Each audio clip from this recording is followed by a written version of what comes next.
கர்த்தருடைய பரிசுத்த நாமத்திற்கு மகிமை உண்டாவதாக. லேவி பைபிள் மினிஸ்ட்ரி மூலமாய் உங்களை சந்திப்பதில் மிகுந்த மகிழ்ச்சி அடைகிறோம். கர்த்தர் தாமே உங்களை ஆசீர்வதிப்பாராக.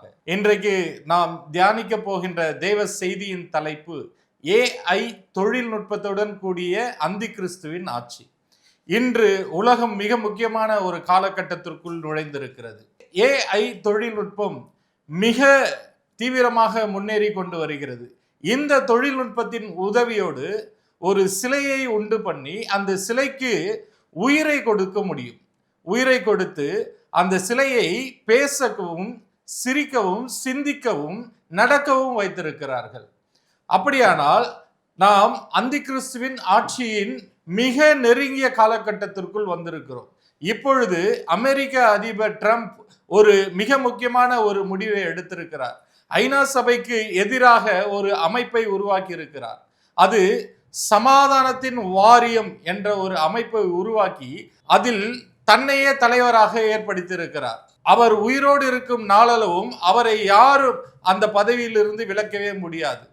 உலக நாடுகள் எல்லாமே அந்த அமைப்பிற்குள் உறுப்பினர்களாக மாறும்படியாக அவர் அறிக்கை விட்டிருக்கிறார். இப்படி அந்த சமாதான வாரியம் என்ற அந்த அமைப்பின் தலைவராக, உலகத்தின் தலைவராக ட்ரம்ப் தன்னைத்தானே அறிவித்து விட்டார். அந்த அமைப்பின் கீழே இராணுவம் வந்துவிடும், அந்த அமைப்பின் கீழே நீதித்துறை வந்துவிடும், நிர்வாகத்துறை வந்துவிடும், எல்லா துறைகளும் அந்த அமைப்பின் கீழே வந்துவிடும்.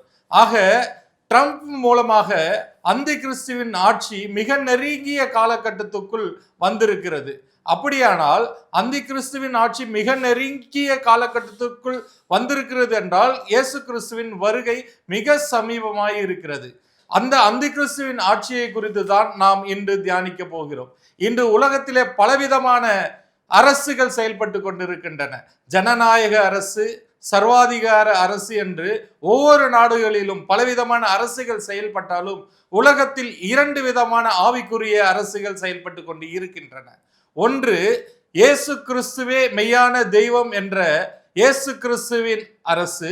இன்னொன்று இயேசு கிறிஸ்துவ தெய்வம் அல்ல, இயேசு கிறிஸ்துவுக்கு விரோதமாக செயல்பட்டு கொண்டிருக்கிற அந்தி கிறிஸ்துவின் அரசு. இந்த அந்தி கிறிஸ்துவின் அரசு ஏற்கனவே வேதாகமத்திலே தொடங்கியது. இது எப்பொழுது தொடங்கியது, யாரால் தொடங்கப்பட்டது என்று நாம் பார்க்க போகிறோம். இந்த அந்தி கிறிஸ்துவின் அரசு ஆதியாகமம் 11வது அதிகாரத்தில் பாபேல் கோபுரத்தை கட்டியவர்கள் மூலமாக தொடங்கப்பட்டது. அதில் தான் முதலாவதாக AI தொழில்நுட்பத்தோடு கூடிய ஒரு தொழில்நுட்பத்தை அவர்கள் கண்டுபிடித்தார்கள். அதில் கல்லுக்கு பதிலாக செங்கல்லை வைத்தார்கள். கல் என்பது என்றால் என்ன, செங்கல் என்றால் என்ன என்று நாம் அடுத்தடுத்த பாகங்களில் பார்க்க போகிறோம். அதில் தொழில்நுட்ப உதவியோடு சாந்துக்கு பதிலாக நிலக்கீலை பயன்படுத்தினார்கள். கல்லுக்கு பதிலாக செங்கல், சாந்துக்கு பதிலாக நிலக்கீல். அதாவது சாத்தான் ஒளியின் தூதன் வேஷத்தை தரித்து கொள்வான் என்ற வசனத்தின்படி அவர்கள் கல்லுக்கு பதிலாக செங்கல்லை வைத்தார்கள், சாந்துக்கு பதிலாக நிலக்கீலை வைத்தார்கள். ஒரு புதிய தொழில்நுட்பத்தை கொண்டு வந்து இதுதான் ஒரிஜினல் என்று காட்டும்படியாக பாபேல் கோபுரத்தை கட்டி தன்னுடைய புகழ்ச்சிக்காகவும் தன்னுடைய பெயர் விளங்கவும் அந்த கோபுரத்தை கட்டி, வானளாவிய ஒரு கோபுரத்தை கட்டி, இதன் மூலமாக நாம் தேவனுக்கே சவால் விடுவோம் என்று ஒரு சமவெளியிலே, பாபிலோன் சமவெளியிலே அதை ஸ்தாபித்தார்கள். தேவன் இறங்கி வந்து அந்த ராஜ்யத்தை சிதறடிக்க பண்ணினார். இன்னொன்று, ஆவியானவரால் சீஷர்களால் மேல் வீட்டு அறையில் கூடியிருக்கும் பொழுது ஆவியானவரால் தொடங்கப்பட்ட கிறிஸ்துவின் ராஜ்யம். இந்த ராஜ்யத்தில் ரட்சிக்கப்பட்ட அனைவரும் உறுப்பினர்களாக இருப்பார்கள். ஒன்று அந்தி கிறிஸ்துவின் ராஜ்யம், இன்னொன்று கிறிஸ்துவின் ராஜ்யம். இந்த இரண்டு ராஜ்யங்கள் எப்படி செயல்படுகிறது என்று நாம் பார்க்க போகிறோம். உலகத்தில் பலவிதமான அரசுகள் இருந்தாலும் அந்தந்த அரசுகள் அந்தந்த நாட்டுக்கு தான் உரியது. ஆனால் இந்த அந்தி கிறிஸ்து அரசு என்பது முழு உலகத்தையும் கட்டுப்படுத்துகிற ஒன் வேர்ல்ட் கவர்மெண்ட். கிறிஸ்துவின் அரசு என்பது முழு உலகத்திற்குமான ஒன் வேர்ல்ட் கவர்மெண்ட். இந்த இரண்டு ஒன் வேர்ல்ட் கவர்மெண்ட் ஏற்கனவே வேதத்தில் இருக்கிறது. எப்படி செயல்பட்டது என்பதை குறித்து தான் நாம் பார்க்க போகிறோம். ஆதியாகமம் 11வது அதிகாரம் 1வது வசனத்தை வாசிக்க பார்ப்போம். பூமி எங்கும் ஒரே பாஷையும் ஒரே விதமான பேச்சும் இருந்தது. அதாவது பாபேல் கோபுரத்தில் பூமி எங்கும் ஒரே பேச்சும் ஒரே விதமான பாஷையும் இருந்தது. இந்த ஒரே விதமான பாஷையை பயன்படுத்தி, ஒரே விதமான பேச்சை பயன்படுத்தி எல்லா மக்களையும் அந்த சமவெளியில் ஒன்று திரட்டி அவர்கள் மூலமாக அவன் கல்லுக்கு பதிலாக செங்கலை தயாரித்து, சாந்துக்கு பதிலாக நிலக்கீழை தயாரித்து ஒரு கோபுரத்தை கட்டுகிறான். அதாவது கல் என்பது ஜீவ கல்லாகிய இயேசு கிறிஸ்துவை குறிக்கிறது. கல் என்பது தானாகவே உற்பத்தி ஆகக்கூடியது, அதை யாருமே உண்டாக்க முடியாது. அதே போல இயேசு கிறிஸ்து என்பவர் பரலோகத்தில் வந்த ஜீவ கல்லாய் இருக்கிறார். அந்த ஜீவ கல்லுக்கு மாற்றாக மண்ணை தண்ணீரினால் பிசைந்து அனல் மூட்டி செங்கல்லை தயாரிக்கிறார்கள். செங்கல்லை தயாரித்து இதுதான் கிறிஸ்து, இதன் மூலமாய் ஒரு ராஜ்யத்தை கட்ட வேண்டும் என்று பாபேல் கோபுரத்திலே அவர்கள் கல்லுக்கு பதிலாக செங்கலை ஒரு மாற்று தொழில்நுட்பத்தை பயன்படுத்தி ஒரு ராஜ்யத்தை ஸ்தாபித்தார்கள். ஆதியாகமம் 11வது அதிகாரம் 4வது வசனத்தை பார்ப்போம். பின்னும் அவர்கள், நாம் பூமியின் மீதெங்கும் சிதறி போகாதபடிக்கு நமக்கு ஒரு நகரத்தையும் வானத்தை அளவும் சிகரமுள்ள ஒரு கோபுரத்தையும் கட்டி நமக்கு பேர் உண்டாக பண்ணுவோம், வாருங்கள் என்று சொல்லிக் கொண்டார்கள். இந்த எண்ணம் அவர்கள் எல்லா மக்களும் எங்கும் சிதறி போய்விடாதபடிக்கு அந்த கோபுரத்தை சுற்றியே வாழ வேண்டும், அந்த கோபுரத்தை சுற்றியே அவர்கள் வணங்க வேண்டும், அந்த கோபுரம் அவர்களை ஆளுகை செய்யும். அந்த ஆளுகை என்பது உலகம் முழுவதும் பரவி இருக்கிற மக்களை ஒன்று திரட்டி அந்த கோபுரத்தை கட்டியவர்கள் அதை ஆளுவார்கள். அந்த கோபுரம் வானளாவிய உயரம் கொண்டது. அதாவது பரலோகத்துக்கு நிகராக அந்த கோபுரத்தை கட்டினார்கள். அந்த கோபுரத்தை கட்டி அந்த கோபுரத்தின் மூலமாக எல்லா மக்களையும் அதை வணங்கும்படியாக துன்புறுத்தினார்கள், அவர்களை கட்டாயப்படுத்தினார்கள். அது அவர்களுடைய முக்கிய நோக்கம் தங்கள் பெயர் பிரஸ்தாபத்திற்காக, தங்களுடைய மேன்மைக்காக, தங்களுடைய கனத்திற்காக தங்களையே அவர்கள் தேவனாக கருதி அவர்கள் அந்த பாபேல் கோபுரத்தை கட்டினார்கள். கர்த்தர் இறங்கி வந்து அவர்கள் நோக்கத்தை அறிந்தபடியினால் அதை கட்டாதபடிக்கு அதை சிதறடிக்க செய்தார். ஆதியாகமம் 11வது அதிகாரம் 9வது வசனத்தை வாசிக்க கேட்போம். பூமி எங்கும் வழங்கின பாஷையை கர்த்தர் அவ்விடத்தில் தாறுமாறாக்கினபடியால் அதன் பேர் பாபேல் எண்ணப்பட்டது. கர்த்தர் அவர்களை அவ்விடத்திலிருந்து பூமியின் மீதெங்கும் சிதறி போக பண்ணினார். அந்த ஒரே மொழியை பேசின மக்களை கர்த்தர் இறங்கி வந்து சிதறடித்தார். சிதறடித்தபடியினால் அங்கே குழப்பம் ஏற்பட்டது. எல்லோரும் வெவ்வேறு மொழியை பேச ஆரம்பித்தார்கள். வெவ்வேறு மொழியை பேச ஆரம்பித்தபடியினால் ஒருத்தர் பேசுகிற மொழி இன்னொருத்தருக்கு புரியாதபடிக்கு ஒரு குழப்பம் ஏற்பட்டதினால் அந்த இடத்திற்கு பாபேல் கோபுரம் என்று பெயர் வந்தது. இந்த பாபேல் கோபுரம் என்பது தேவனுக்கு போகிற வாசல் என்று பெயர் வந்தது. ஆகவே அவர்கள் பாபேல் கோபுரத்தை தேவனுக்கு போகிற வாசலாக அவர்கள் ஸ்தாபித்தார்கள். இயேசு கிறிஸ்து தான் தேவனிடத்திற்கு போகிற வாசல். அந்த வாசலுக்கு மாற்றாக ஒரு தொழில்நுட்பத்தை பயன்படுத்தி அவர்கள் பாபேல் கோபுரத்தை கட்டி அதன் மூலமாக ஒரு ஒன் வேர்ல்ட் கவர்மெண்டை அவர்கள் ஸ்தாபிக்க நினைத்தார்கள். தேவன் அவர்களுடைய நோக்கத்தை அறிந்து இறங்கி வந்து அவர்களையும் அவர்கள் பாஷையும் தாறுமாறாக்கி அவர்களை பூமி எங்கும் சிதறடிக்க பண்ணினார். ஆதியாகமம் 11வது அதிகாரத்தில் சிதறடிக்கப்பட்ட மக்களை எல்லாம் ஒன்று திரட்டும்படியாக, சிதறடிக்கப்பட்ட பல்வேறு மொழி பேசுகிற மக்களை ஒன்று திரட்டும்படியாக ஆவியானவர் சீஷர்கள் மேல் வீட்டு அறையில் கூடி இருக்கும் பொழுது இறங்கி வந்து அவர்களை அபிஷேகம் பண்ணும் பொழுது அவர்களுக்கு அக்கினி மயமாக பிரிந்திருக்கிற நாவுகள் காணப்பட்டது. இந்த பிரிந்திருக்கிற நாவுகள் என்பது மொழி பேசக்கூடிய பாஷையை குறிக்கிறது. அதனாலதான் அவர்கள் மேல் வீட்டு அறையில் கூடி இருக்கும் பொழுது பிரிந்து இருக்கிற நாவுகளை உடைய பல தேசத்தார்கள் அங்கே கூடி வந்தார்கள். கூடி வந்த பொழுது உலகத்தில் உள்ள கிட்டத்தட்ட ஏறத்தாழ எல்லா நாட்டு மக்களும் அங்கு பல்வேறு மொழியை பேசினார்கள். அந்த சிதறடிக்கப்பட்ட மொழியை பேசின அந்த மக்களை எல்லாம் கிறிஸ்துவின் ராஜ்யத்தில் சேர்க்கும்படியாக ஆவியானவர் எப்படி பாபேல் கோபுரத்தை அவர்கள் தேர்ந்தெடுத்தார்களோ அதே போல ஆவியானவர் மேல் வீட்டு அறையை தேர்ந்தெடுத்தார். அங்கு பிளவுபட்ட மொழியை உடைய பாஷையை உடைய எல்லா மக்களையும் கிறிஸ்து என்ற ஜீவ கல்லின் வழியாக தேவ வாசலுக்குள் சேர்க்கும்படியாக இறங்கி வந்தார். அவர்கள் நாவில் ஒரே பாஷையும் ஒரே பேச்சையும் பேசினபடியினால் கர்த்தர் அவர்களை பல்வேறாக பிரித்தார். ஆதியாகமம் 11வது அதிகாரம் 8வது வசனத்தை வாசிப்போம். அப்படியே கர்த்தர் அவர்களை அவ்விடத்திலிருந்து பூமியின் மீதெங்கும் சிதறி போக பண்ணினார்.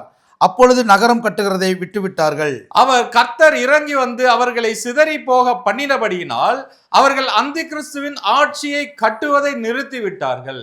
அப்படி சிதறி போன மக்களை எல்லாம் பிரிக்கப்பட்ட மொழியை பாஷையை பேசின எல்லா மக்களையும் கிறிஸ்து இயேசுவின் மூலமாக ஆவியானவர் மேல் வீட்டு அறையில் ஒன்று கூட்டினார். அப்போஸ்தலரின் புஸ்தகம் 2வது அதிகாரம் 5வது வசனத்தை பார்ப்போம். வானத்தின் கீழ் இருக்கிற சகல தேசத்தாரிலும் இருந்து வந்த தேவ பக்தியுள்ள யூதர்கள் அப்பொழுது எருசலேமிலே வாசம் பண்ணினார்கள். இப்பொழுது உலகம் முழுவதும் அன்று பாபேல் கோபுரத்தில் கர்த்தர் இறங்கி வந்து சிதறடிக்கப்பட்ட மொழியை உடைய எல்லா மக்களையும் எல்லா பாஷக்காரரையும் அந்த மேல் வீட்டு அறையை சுற்றி சூழ்ந்தெடுக்கும்படியாக ஆவியானவர் எல்லோரையும் ஒன்று திரட்டினார். 6வது வசனத்தை பார்ப்போம். அந்த சத்தம் உண்டான போது திரளான ஜனங்கள் கூடி வந்து தங்கள் தங்கள் பாஷையிலே அவர்கள் பேசுகிறதை அவரவர்கள் கேட்டபடியினாலே கலக்கமடைந்தார்கள். இங்கு சீஷர்கள் பல்வேறு தேசத்தை சேர்ந்த மொழிகளை பேசுகிறார்கள். அதுதான் அந்நிய பாஷை. அந்த அந்நிய பாஷை என்பது உலகம் முழுவதும் இருக்கிற எல்லா நாட்டு மக்களும் பேசுகிற பாஷையை சீஷர்கள் பேசினார்கள்.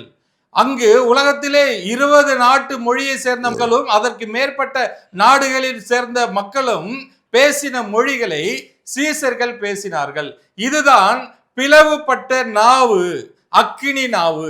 இந்த நாவு சீஷர்கள் மேல் அமர்ந்ததுனால பிளவுபட்ட மொழிகளை பேசுகிற மக்களை கிறிஸ்து இயேசுவின் ராஜ்யத்தில் ஒன்று சேர்க்கும்படியாக சீஷர்கள் அந்நிய பாஷையாகிய பிற தேசத்து மொழியை பேசினார்கள். அப்போஸ்தலர் 2வது அதிகாரம் 7வது வசனத்தை வாசிப்போம். எல்லாரும் பிரமித்து ஆச்சரியப்பட்டு ஒருவரை ஒருவர் பார்த்து, இதோ பேசுகிற இவர்கள் எல்லோரும் கலிலேயர் அல்லவா? இவர்கள் ஆச்சரியப்பட்டார்கள். எப்படி இவர்களால் நாம் எல்லோரும் உலகின் பல்வேறு நாடுகளை சேர்ந்த மொழியை பேசுகிற மக்களாய் இருக்கிறோம், ஆனால் இவர்கள் எல்லோரும் கலிலேயர் அல்லவா? அப்படி என்றால் கலிலேயர் ஆகிய இவர்கள் இருளிலே வாழுகிற மக்கள். இந்த இருளிலே வாழுகிற மக்கள் படிப்பறிவில்லாத மக்கள், மீன் பிடிக்கிற மக்கள். இதைதான் நாத்தான்வேலு பிலிப்புவிடம் சொல்கிறான். கலிலேயாவிலிருந்து நாசரத்திலிருந்து யாதொரு நன்மை வருமா என்று கேட்கிறான். அப்படியானால் நாசரத் கலிலேயாவை சேர்ந்தது. அப்படிப்பட்ட மக்கள், படிப்பறிவு இல்லாத மக்கள், கல்வி ஞானம் அல்லாத மக்கள் எப்படி பிற தேசத்து மொழியை பேச முடியும் என்று பிரமைப்படைந்தார்கள். அவர்களுக்கு ஆவியானவர் பிளவுபட்ட நாவின் வரங்களை கொடுத்தார், அந்நிய பாஷை பேசக்கூடிய வரங்களை கொடுத்தார். அப்படி என்றால் பிற நாட்டு மொழியை பேசக்கூடிய வரங்களை கொடுத்து கிறிஸ்துவை பற்றி பிரசங்கித்தார்கள், தேவனுடைய மகத்துவங்களை பிரசங்கித்தார்கள். அதன் மூலமாக அன்று பாபேல் கோபுரத்தில் சிதறடிக்கப்பட்ட நாவுகளை இயேசு கிறிஸ்து மூலமாக ஆவியானவர் கிறிஸ்துவின் ராஜ்யத்தில் சேர்த்தார். இப்படிப்பட்ட கலிலேயாவை சேர்ந்த மக்கள் எப்படி தங்கள் நாட்டு மொழியை பேச முடியும் என்று பிரமித்தார்கள். அப்போஸ்தலர் 2வது அதிகாரம் 8வது வசனத்தை பார்ப்போம். அப்படி இருக்க நம்மில் அவரவர்களுடைய ஜென்ம பாஷைகளிலே இவர்கள் பேச கேட்கிறோமே, இது எப்படி? அவர்கள் தங்கள் தங்கள் நாட்டினுடைய பாஷையை எப்படி பேசுவார்கள் என்று பிரமிப்படைந்தார்கள். நீங்கள் அப்போஸ்தலர் 2வது அதிகாரம் 9, 10 அந்த வசனங்களை தொடர்ந்து வாசித்தால் அதிலே ஆசியாவிலிருந்தும் எகிப்து, ரோம், கிரேக்கு, அரேபியா போன்ற பல்வேறு தேசத்து மக்கள் ஒன்று கூடியிருப்பார்கள். அவர்கள் பாஷையை கலிலேயர் ஆகிய சீஷர்கள் பேச முடிந்தது. அக்கினி மயமான பிளவுபட்ட நாவின் வரத்தை பெற்றபடியினால் அவர்கள் இயேசு கிறிஸ்துவை பிரசங்கிக்க ஆரம்பித்தார்கள். அப்போஸ்தலர் 2வது அதிகாரம் 11வது வசனத்தை பார்ப்போம். கிரேத்தரும் அரேபியருமாகிய நாம் நம்முடைய பாஷைகளிலே இவர்கள் தேவனுடைய மகத்துவங்களை பேச கேட்கிறோமே என்றார்கள். தேவனுடைய மகத்துவங்களை பேச கேட்கிறோமே என்றார்கள். அவர்கள் இயேசு கிறிஸ்துவை பிரசங்கிக்க ஆரம்பித்தார்கள். இயேசு கிறிஸ்து மரித்து 3ஆம் நாள் உயிரோடு எழுந்தார், இயேசு கிறிஸ்துவை எப்படி கொலை செய்தார்கள், இயேசு கிறிஸ்து எதற்காக இந்த பூமிக்கு வந்தார் என்று அவர்கள் பல்வேறு மொழிகளிலே பேச ஆரம்பித்தார்கள். ஒன்று கூடிய சீஷர்கள் மேல் அந்நிய பாஷை பேசக்கூடிய வரம் இறங்கி வந்தபடியினால் அந்த வரத்தை பயன்படுத்தி கிறிஸ்துவை அவர்கள் தெய்வம் என்று, கிறிஸ்துவை இரட்சகர் என்று பிரசங்கிக்க ஆரம்பித்தார்கள். அப்பொழுது அந்த பல்வேறு மொழியை பேசக்கூடிய மக்கள் இருதயத்தில் குத்துண்டவர்களாய், உணர்ந்தவர்களாய், இயேசு கிறிஸ்துவை இரட்சகராய் ஏற்றுக்கொள்ளும்படியாக சீஷர்களிடத்தில் கூடி வந்தார்கள். அப்போஸ்தலர் 2வது அதிகாரம் 37வது வசனத்தை பார்ப்போம். இதை அவர்கள் கேட்டபொழுது இருதயத்திலே குத்தப்பட்டவர்களாகி பேதுருவையும் மற்ற அப்போஸ்தலரையும் பார்த்து, சகோதரரே, நாங்கள் என்ன செய்ய வேண்டும் என்றார்கள். இப்பொழுது இந்த கல்லாத மக்கள், படிப்பறிவில்லாத மக்கள் நம்முடைய மொழிகளை எப்படி பேசுகிறார்கள்? இந்த மொழியின் மூலமாக அவர்கள் தேவனுடைய மகத்துவங்களை பிரசங்கிக்கிறார்கள், இயேசு கிறிஸ்துவை பிரசங்கிக்கிறார்கள். இயேசு கிறிஸ்து அடிக்கப்பட்டு மரித்து 3ஆம் நாள் உயிரோடு எழுந்து அவர்தான் இரட்சகர் என்பதை அவர்கள் பிரசங்கிக்கிறார்கள் என்பதை உணர்ந்து அவர்கள் இருதயத்தில் குத்தப்பட்டு, அப்பொழுது சீசர்களை நோக்கி நாங்கள் என்ன செய்ய வேண்டும் என்று சீசர்களிடம் கேட்டார்கள். அப்போஸ்தலர் 2வது அதிகாரம் 38வது வசனத்தை பார்ப்போம். பேதுரு அவர்களை நோக்கி, நீங்கள் மனம் திரும்பி ஒவ்வொருவரும் பாவ மன்னிப்புக்கென்று இயேசு கிறிஸ்துவின் நாமத்தினாலே ஞானஸ்நானம் பெற்றுக் கொள்ளுங்கள், அப்பொழுது பரிசுத்த ஆவியின் வரத்தை பெறுவீர்கள். இப்போது பேதுரு அவர்கள் எத்தனை நாட்டு மக்கள் இருந்தார்களோ அத்தனை நாட்டு மொழியிலும் பேசுகிறான். மனம் திரும்புதலை குறித்து பிரசங்கிக்கிறான், ஞானஸ்தானத்தை குறித்து பிரசங்கிக்கிறான்.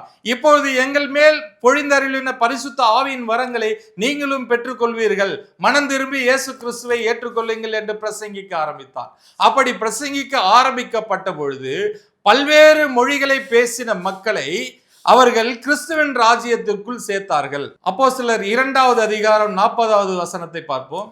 இன்னும் அநேக வார்த்தைகளாலும் சாட்சி கூறி மாறுபாடுள்ள இந்த சந்ததியை விட்டு விலகி உங்களை ரட்சித்துக் கொள்ளுங்கள் என்றும் புத்தி சொன்னான்.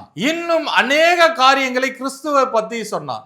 இந்த மாறுபாடு உள்ள சந்ததியை விட்டு விலகி மனம் திரும்பி நீங்கள் ஞானஸ்நானம் எடுத்து ரட்சிக்கப்படுங்கள் என்று பிரசங்கிக்க ஆரம்பித்தான். அப்படியானால் அன்று இயேசு கிறிஸ்து இருந்த காலத்திலே அந்த கிறிஸ்துவின் ராஜ்யம் செயல்பட்டது.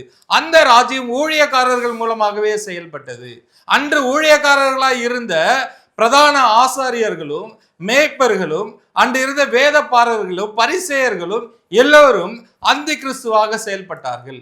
கிறிஸ்துவின் ராஜ்யத்தில் சேரக்கூடாதபடிக்கு இஸ்ரவேலர்களை கட்டாயப்படுத்தினார்கள், சீசர்களை துன்புறுத்த ஆரம்பித்தார்கள். அப்போஸ்தலர் 2வது அதிகாரம் 41வது வசனத்தை பார்த்து, அவருடைய வார்த்தையை சந்தோஷமாய் ஏற்றுக்கொண்டவர்கள் ஞானஸ்நானம் பெற்றார்கள். அன்றைய தினம் ஏறக்குறைய 3000 பேர் சேர்த்துக் கொள்ளப்பட்டார்கள்.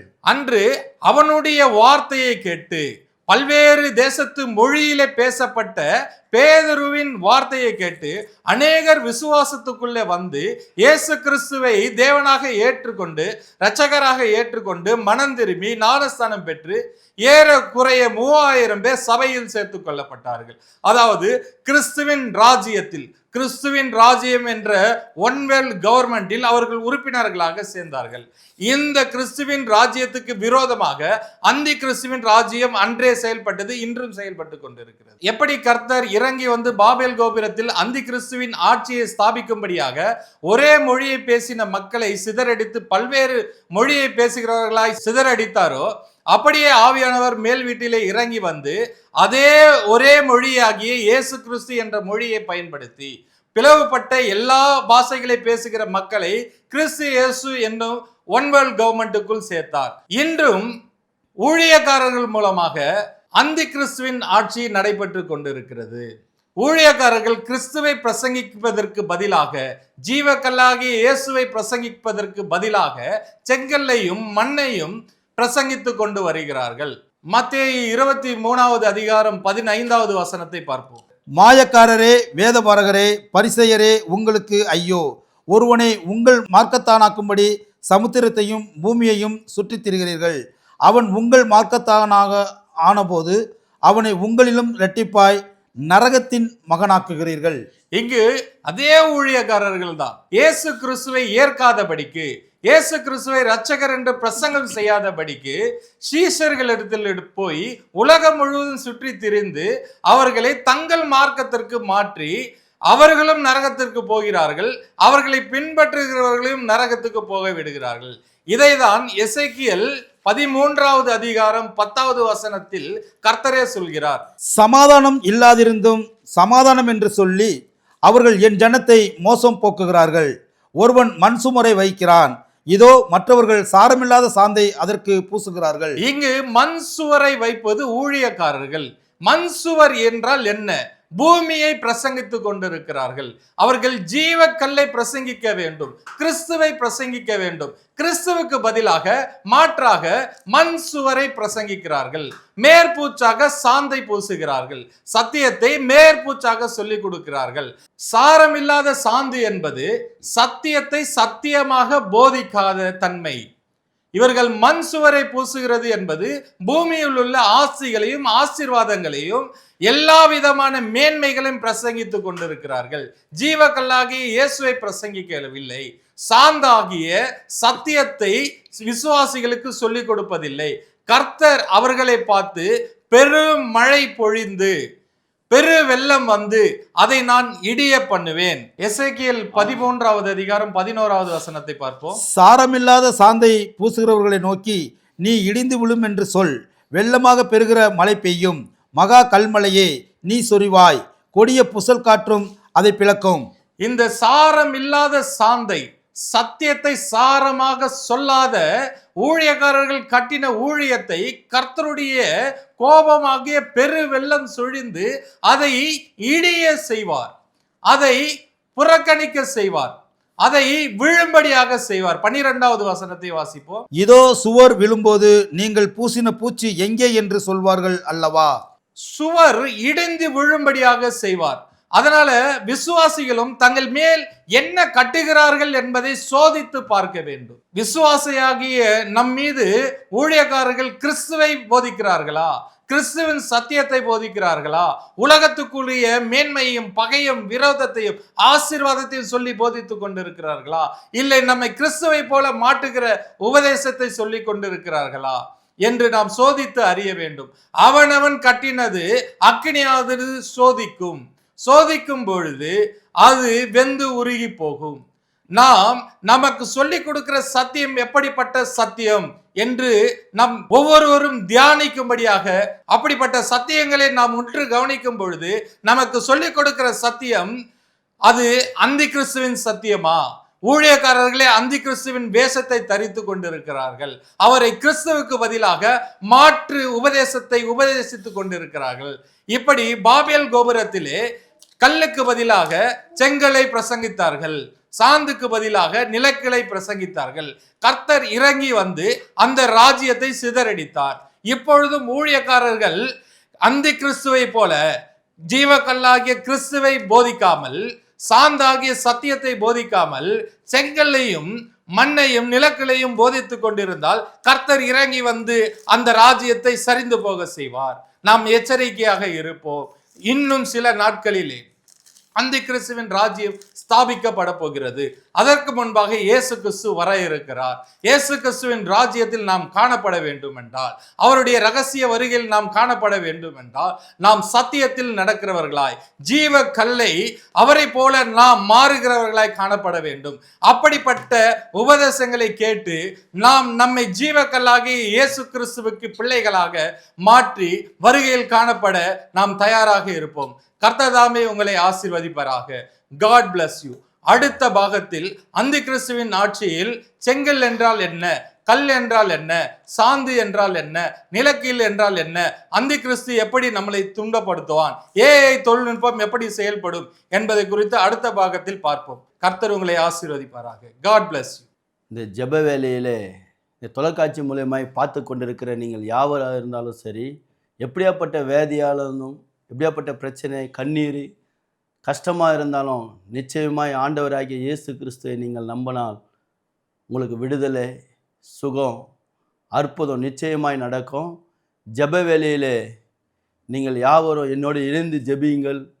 நிச்சயமாக உங்கள் வாழ்க்கையில் அற்புதத்தை செய்வார். எத்தனையோ பேருக்கு கண்ணீரிலிருந்தும் பலவிதமான பிரச்சனைகள் இருந்தும் ஆண்டவராகிய இயேசு கிறிஸ்து விடுதலை கொடுத்திருக்கிறார். நிச்சயமாக இந்த நாளிலே உங்களுக்கு அற்புதத்தை செய்ய அவர் வல்லமையுள்ள தேவனாக இருக்கிறார். ஜெபிக்கலாங்க. சோத்தரிக்கிறோம் ஆண்டவரே. ஆண்டவரும் அருமை இரட்சகருமாகிய இயேசு கிறிஸ்துவ நாமத்தினாலே அப்பா, யாரெல்லாம் ஆண்டவரே அப்பா இப்போது என்னோடு இணைந்து ஜெபித்து கொண்டிருக்கிறார்களோ, அவர் வாழ்க்கையில் எப்படியாப்பட்ட பிரச்சனைகளாக இருந்தாலும், கண்ணீராக இருந்தாலும், வேதியாக இருந்தாலும், வேதனையாக இருந்தாலும், என் ஆண்டவராகிய இயேசு கிறிஸ்து இப்போதே ஆண்டவரே அப்பா உம்முடைய காயப்பட்ட தழும்புகளால் குணமானார்கள் என்ற ஆண்டவரே அந்த வசனத்தின் பிரகாரமாய் ஒவ்வொருவரையும் தொட்டு சுகப்படுத்துவீராக. ஆண்டவரே, யாரெல்லாம் பயத்தோடு கலக்கத்தோடு பலவிதமான கவலையோடு இருப்பார்களானால் என் இயேசு அற்புதத்தை செய்யும் சுவாமி. இப்போதே வல்லமை இறங்கட்டும் அப்பா. அவர்களுக்குள்ள இருக்கிற பாரங்கள் நீங்கட்டும் அப்பா. அவர்களுக்குள்ள இருக்கிற வேதிகள் நீங்கட்டும் அப்பா. அவர்களுக்குள்ள இருக்கிற வேதனைகள் நீங்கட்டும் சுவாமி. என் தேவனாகிய கர்த்தருடைய வல்லமை இறங்குவதாக, அபிஷேகம் இறங்குவதாக, உன் மகிமையின் பிரசன்னம் இப்போதே இறங்குவதாக. ஓ ரமா ஷகல தோன ஹமரியா, ஓ ரபி கபால் லிபி தான ஹமரியா, உம்முடைய நாம மகிமைப்படட்டும் அப்பா. என் தேவன் அற்புதத்தை செய்யுங்கப்பா.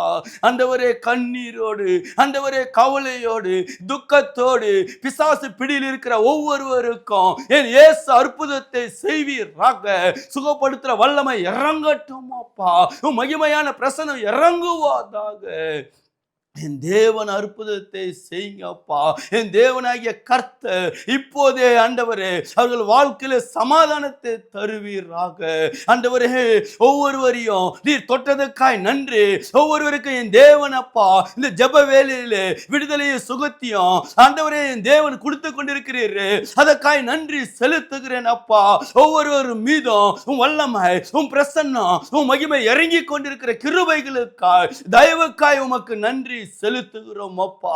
என் தேவாதி தேவன் கர்த்தாதி கர்த்தர் அநேகர் கண்ணீரே என் தேவன் துடைத்துக் கொண்டிருக்கிற கிருபைகளுக்காய் நன்றி. ஓமக்கு மகிமை, ஓமக்கு மகிமை செலுத்துகிறோம் அப்பா. என் தேவனாகிய கர்த்தர் அநேகருக்கு நீர் விடுதலையும் சுகத்தியும் என் தேவனாகிய கர்த்தர் ரட்சிப்பையும் தந்திருக்கிறீரே, அதற்காய் நன்றி. இதுக்குண்டான எல்லா துதி கன மகிமை எல்லாம் ஆண்டவராகிய இயேசு கிறிஸ்து ஒருவருக்கு மாத்திரம் செலுத்துகிறோம். என் தேவனாகிய கர்த்தர் இத்தனை அற்புதங்களை செய்திருக்கிறீர், அதற்காய் நன்றி. இயேசு கிறிஸ்து நாமத்தினாலே ஒப்புக்கொடுத்து ஜெபிக்கிறோம் பிதாவே, ஆமென். இதுவரை தேவனுடைய வார்த்தையை கேட்ட உங்கள் யாவரையும் இயேசு கிறிஸ்துவின் நாமத்தில் உங்களை ஆசீர்வதிக்கிறோம். லேவி பைபிள் மினிஸ்ட்ரி என்கிற யூடியூப் சேனலை நீங்கள் சப்ஸ்கிரைப் செய்து அதன் மூலம் வேதத்தின் ரகசியங்களை நீங்கள் அறிந்து கற்றுக்கொள்ளலாம். மேலும் நேரில் வந்து படிக்க விரும்புகிறவர்கள் கர்த்தரின் சேனை ஊழியங்கள் மூலமாக அம்பத்தூர், மதுராந்தகம், கூவத்தூர் ஆகிய இடங்களில் வந்து படிக்கலாம். எங்களை தொடர்பு கொள்ள வேண்டிய தொலைபேசி எண்கள் 6382202310 99 401445 408 7904778 794713. கர்த்தர் உங்களை ஆசீர்வதிப்பாராக.